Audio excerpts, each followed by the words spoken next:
Hey y'all, my name is Francesca Garcia, and I'm going to be doing an art talk on Judith decapitating wholesomness by Hey y'all, my name is Francesca Garcia, and I'm going to be doing an art talk on Judith decapitating wholesomness by Artemisia Gentilcia. I probably totally messed that up, but it's totally okay. So first off, I wanted to give a background on Artemisia. She was the daughter of the painter Caravaggio, which in our textbook, their paintings are actually almost side by side on page 519 and 520. But the thing about hers is that stands out more than her father's is that one is a woman in the 17th century. She is making a name for herself. I think it's a big deal that a female artist had recognition back in that time, and then also that her painting is about a heroine. So it's probably one of the first stances for feminism and for just showing that women are not this petite character, but they also can be a hero, and they can also be a little dark. So going into the painting, I want to point out one that coming from the Renaissance era to the Barbacoa era, we can see that there is more expression on the faces. Artemisia uses shadows, and she also uses hard lines in the faces to show the emphasis on their emotions, what they may have been thinking. In the Renaissance era, it's more imagination of what may have been happening, whereas here in the Barbacoa era, especially in this piece, you can tell that there's something going on. There's not a lot of imagination. You feel like it's moving and you're inside of the narrative. So I want to go to Judith, who she's not this petite smile or quaint smile on her face. She's very bulky, honestly. She's very broad shouldered. She has large arms. And of course, she is the one beheading Holofernes.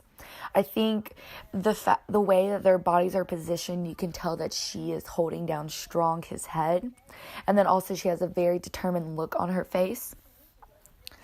I try to find out who this woman was that was helping Judith, but I couldn't find anything. If anyone finds anything, that'd be so cool.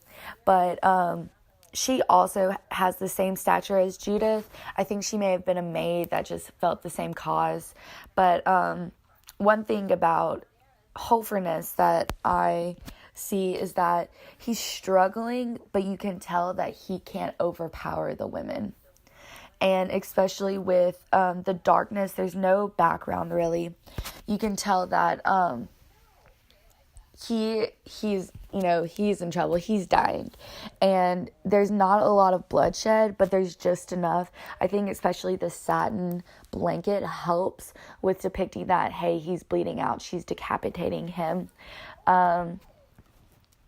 Another thing is that there's no nudity, which I actually like. I like that she decided to focus more on the emotion and the action more than the physical beauty and what their bodies looked like. She focused more on the narrative, which is a very strong narrative because, again, this is a rare scenario of a woman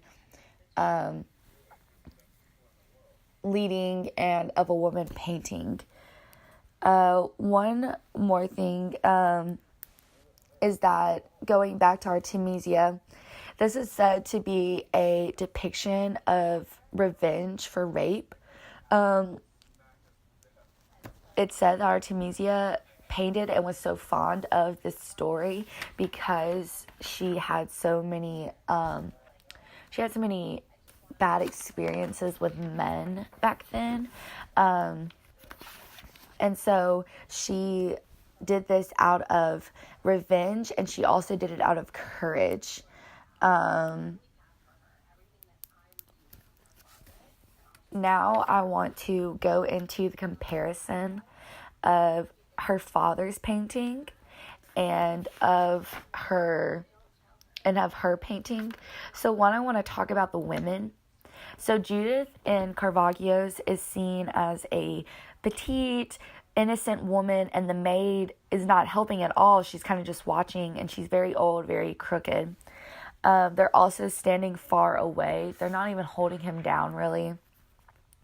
I don't think that this is a women's perspective of this story. I think this is definitely a man's perspective, as he still depicts a woman as someone who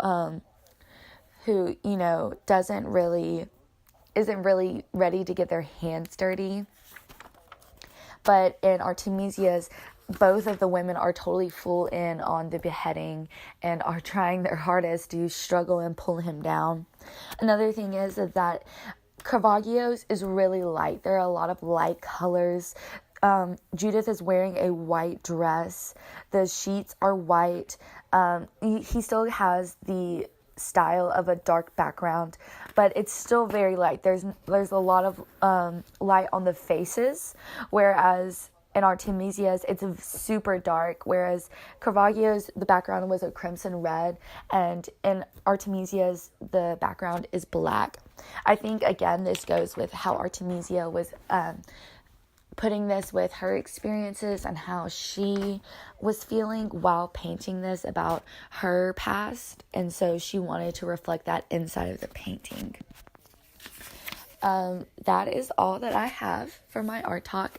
I'm so sorry that I sound so sick, but I hope you enjoy.